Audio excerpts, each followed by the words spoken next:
Light, of course, is the main way we as humans perceive the world around us. It's also the main way that we as astronomers learn about distant objects. The nature and the properties of light are going to be extremely important to us.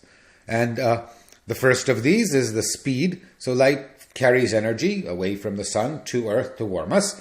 And the speed at which light propagates is huge. It's about 3 times 10 to the 8th meters per second. This large number makes accurate measurement difficult. First really good measurement was in 1850 by Foucault and Fizeau, though there were earlier, less precise measurements. Now, in a classic experiment in 1670, our old friend Newton made the discovery that the sunlight, white, colorless light from the sun, in fact contains all colors of light. He found a way to split a beam of white light into beams of various colors. He was using a prism. Today we use a diffraction grating. And he conjectured that the nature of light was a stream of particles. Of course, he had all the mechanics know-how to understand a stream of particles. Light moved in straight lines, like particles upon which no forces act, moved at a constant velocity. It seemed a lot like mechanical particle model of light would be likely. This is one of the rare cases where Newton was wrong, because in 1799, only 120 years later, Young observes light waves interfering. So he makes the observation that you can take light and you can construct these interference effects where light waves add and subtract and you get nodes. This interference was a hallmark of wave phenomena, so Newton for once was actually wrong. Light is a wave. But never count Newton out. We'll come back to this point in the next clip. And that same Young, 3 years later, shows that our eyes, while they are extremely accurate in giving directional perspective, so they tell us very precisely which direction light is coming from, that's how we construct our image of the world, are in contrast relatively poor as Fourier analyzers, unlike our ears, which can distinguish a great variety of sounds and hear several simultaneous tones and distinguish them. Our eyes are a very poor Fourier analysis machine. They only are sensitive to the relative intensity of 3 colors, red, green, and blue, and we'll see in a minute what that leads to. What we're going to do is an experiment somewhat similar to what Newton did. So we have here a beam of white light, and we're going to put a diffraction grating in front of it, and the diffraction grating splits the white beam so that the white stripe in the center is somewhat dimmed, and on both sides we find the familiar rainbow structure.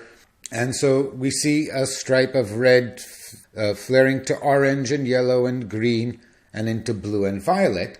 And we can see what happens when we put a filter in front of the light. We get red light, and when we feed red light into the diffraction grating, what we see in the spectrum is that the green and the blue are missing. Similarly, when we feed green light into the diffraction grating, the blue and the red are missing and only green light comes in. So the diffraction grating is not coloring the light, it is deflecting whatever green light it gets to that region.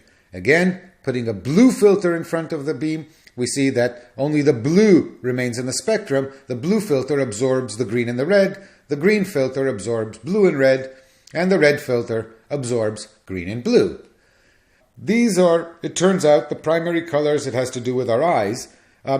Here's what happens when you put a cyan filter in front. A cyan filter absorbs the red light and so lets through the blue and the green. Similarly, if we use a magenta filter absorbs the green, letting through the blue and the red. So what we see as magenta is blue light and red light. There is also, we can put a yellow filter in, and this is important. We see that what we perceive as yellow light is, in fact, light that is missing its blue. The green and the red are present, the blue is absent, and we see yellow.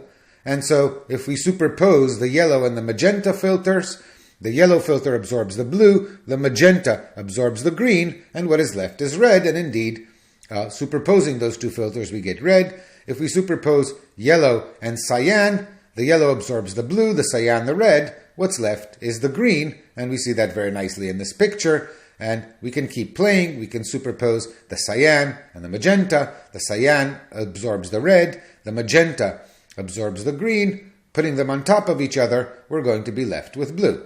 So this has to do with the way our eyes see colors. The important thing for us to take away here is that a filter that absorbs the blue looks yellow. We cannot distinguish this yellow from the yellow in the spectrum there in between the red and the green that is pure yellow light. We saw that, as Young showed us, light is a wave, and also as Young showed us, our eye, in fact, has 3 color detectors, one sensitive to red light, one sensitive to green light, and one sensitive to blue, and what we perceive as color is merely the relative intensity at which those 3 detectors are excited. So yellow light that excites the red and the green approximately equally, because in the spectrum, yellow light is between red and green, cannot be distinguished from a combination of actual red and green light. And so our eye, unlike our ear, is not a very good Fourier analyzer. So much for biology, but this will be important in understanding some phenomena later. And then, once we know that light is a wave, it's not too shocking that color is a property of the wave. Color turns out to be the frequency of light.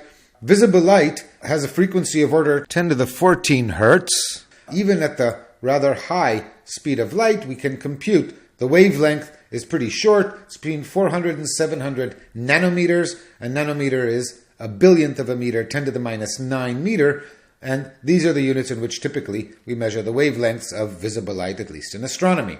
And so 400 nanometers, the shortest wavelengths, visible light is the blue light, as this indicates, and the red end of the spectrum is the longer wavelengths, and the order of the colors in the rainbow is according to their wavelengths, so that violet light, in fact, is at the short end of the spectrum, green is somewhere in the middle, around 550 nanometers is green light, and so on.